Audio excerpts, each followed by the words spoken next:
Hello, everybody. Hopefully by today you have finished your Unit 4 study guide and you are watching this video simply to check your answers.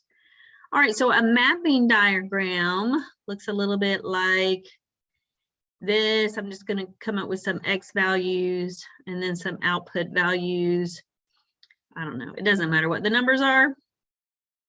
But to show that a mapping diagram is a function, that means every input value goes with exactly one output value. That's it. And it doesn't have to be straight across. The 1 could go to 40, the 2 could go to 10, and the 3 could go to 20. It does not matter. But if I'm going to show, oh no, my picture is awful. If I'm going to show a mapping diagram that's not a function, let's say that 1 is going to go with both 5 and 10, or any of them, it doesn't matter. All right, so since 1 goes with the 2 different output values, number 2 is an example of a mapping diagram that is not a function. All right, a list of ordered pairs that will form a function. It doesn't matter what the ordered pairs are, as long as none of your X coordinates repeat. Okay, it doesn't matter if all of your Y coordinates repeat, it doesn't matter, but as long as all of your X values appear only once, you're good. So that is a function. And then the second one, let's say I repeated the number 2 more than once, then automatically it is not a function. Okay. All right, so number 5, which of the following represents the relation 5, 7, -3, 5, 2, 3, and -1, 4? Well, it looks like this one is the opposite. It's got the Y value, then the X value, which is not what this shows. This is not it, because 5 goes with 3, 2 goes, anyway, it's the second one, isn't it? So -3 goes with 5, that's this one. -1 goes with 4, that's that one. 2 goes to 3, and 5 goes to 7. So it is the mapping diagram that represents that relation. Remember, all ordered pairs is a relation. All right, fill in the blank in order to make this relation a function. So I just have to make sure that I don't use the X values of 5, 8, or -3. So I could put any number there besides any of those. And then if I wanted to make a set of ordered pairs that's not a function, I'm just going to repeat one of those numbers. It doesn't matter which one. That is not a function. Number 8, what would be the output to the following equation if the input is 0? In other words, we want X to equal 0. Well, 5 times 0, anything times 0 is 0, and 0 plus 9 is 9. So if the input value is 0, the output value is 9. Number 9, create a function table in order to determine what the equation is. So we created, we had a Zoom where we practiced writing rules for a set of numbers. So you can use that set of numbers and think about what your rule would be, or we could create a T-chart. Remember, this first one would be our first X value. So our first term is -2. Our second term is 0. Our third term is 2, so on and so forth. So what is our pattern here in the Y value? So we're increasing by 2 over 1. So Y equals 2X. And then the rest of my equation is what Y is when X is 0. So what would be the number prior to -2? To keep with our pattern, it'd have to be -4, right? -4 plus 2 is -2, -2 plus 2 is 0, so on and so forth. So there is the rest of our equation. So that is the rule to go with that sequence of numbers, or my T-chart, whichever one you prefer to use. Just remember, the first number written is what Y is when X is 1. It's just like saying the first term is -2, so on and so forth. We did a whole Zoom lesson on that. If you missed it, then that one's probably a little more difficult for you. All right, what about this one? Given the equation y equals 5x plus 2, what would be the output if the input is 12? In other words, we're going to substitute 12 for x. So 5 times 12 plus 2. 5 times 12 is 60, and 60 plus 2 is 62. So if the input value is 12, the output value is 62. Number 11, draw a t-chart that represents a function. So a t-chart, anything, as long as my x values don't repeat, right? So 0, 1, and 2, and I can use any y value I want to, it doesn't matter. So that t-chart represents a function because my x values don't repeat. All equations we're going to use for this class, most all, not all, but almost anything you can think of is going to be a function. I'll tell you about the exception next unit. I don't want to bring that up today and confuse you. And then draw a line on a graph. So remember, so if this is my graph, any picture that would pass the vertical line test would be a function. So that would be a function. I could draw this thing, which is called a parabola. I could draw a horizontal line. I could draw anything. It doesn't matter, except as long as I shouldn't say I could draw anything. That's not true. All right, let's look at number 12.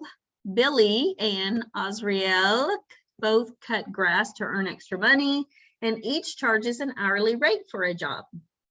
The equation y equals 35x shows Billy's charge. So Billy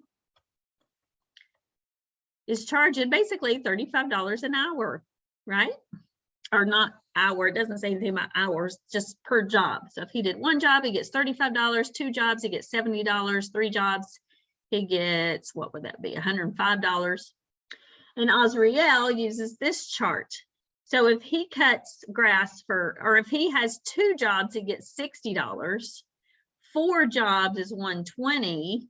So how many dollars would he get for 1 job? Or I guess it is hours. It is hourly rate, sorry. Anyway, so for 2, if he worked 2 hours and got $60, that means for every hour he made $30 per hour. Because if X were 2, this would be 2 times 30, which is 60. If this were a 4, 4 times 30 is 120. So what is the question? Is there a question? Oh, who has the higher hourly rate, Billy or Azriel? Well, Billy's making $5 more per hour than Azriel. So who's making the higher rate? Billy. And my explanation, my reasoning would be exactly that. Billy makes $35 per hour, while Azriel makes $30 per hour. Okay, so that's a good reasoning. See the following relation. Is the relation a function? No. Why isn't it? Use mathematical language. So I would say this relation, I'm not going to write all that, but just pretend I'm writing this relation is not a function because it does not pass the vertical line test. Or in other words, for the x value of -2, there are 2 different y values, right? Then it says draw a relation that is a function, and we've already done that really. If that's my graph, my picture could look like that. That's a function. It would pass the vertical line test. I would explain why it's a function by saying this graph would pass the vertical line test. For every x value, there's only 1 y value. Number 14, 3 mountain climbers ate their food rations at a steady rate. Use your understanding of constant rate of change, ooh, that's a good one, to fill in the table below. So what is the constant rate of change? So remember, if this was x and this is y, the rate of change is the change in y over the change in x. So what's happening here? How are these numbers changing? They are decreasing by 4, -4. The next one would be -4. The next one would be -4. So minus 4 over x is increasing by 1, plus 1, plus 1, plus 1. So negative 4 divided by 1 is negative 4, right? Do you agree with me? Just want to make sure I make mistakes on these, so y'all catch me if I make a mistake. So what amount of food is left? Oh, I've already done that, 20 pounds.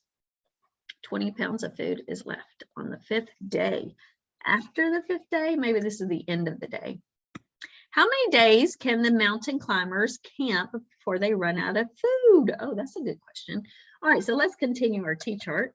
Where's my pen? There it is. All right, on day 1, we have 36. On day 2, we have 32. On day 3, 28. On day 4 is 24. On day 5 is 20, and then we're going to keep decreasing by 4. By 4 would be 12. Day 8 would be 8.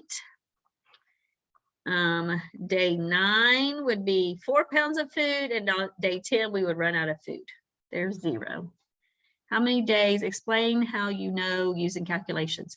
Also, I could have figured out the rule for this T-chart, right? We know that it's decreasing by 4. So we know that our rate of change is -4. So y equals -4 times x. And then according to what would the x value, what would the y value be when x is 0? Well, if it's decreasing by 4, when x is 0, y would have to be 40. So the question is, what would y, excuse me, yeah, if I didn't know the answer was 10, what would x have to be to make y equal 0? If I ran out of food, I'd have 0 food left, right? So I could have created this 2-step equation to figure out if y is 0, if I wanted y to be 0, what would x have to be? Well, I'm going to substitute 0 for y. And to solve this equation, I would get x by itself by subtracting 40 from both sides. So -40 is equal to -4 times x.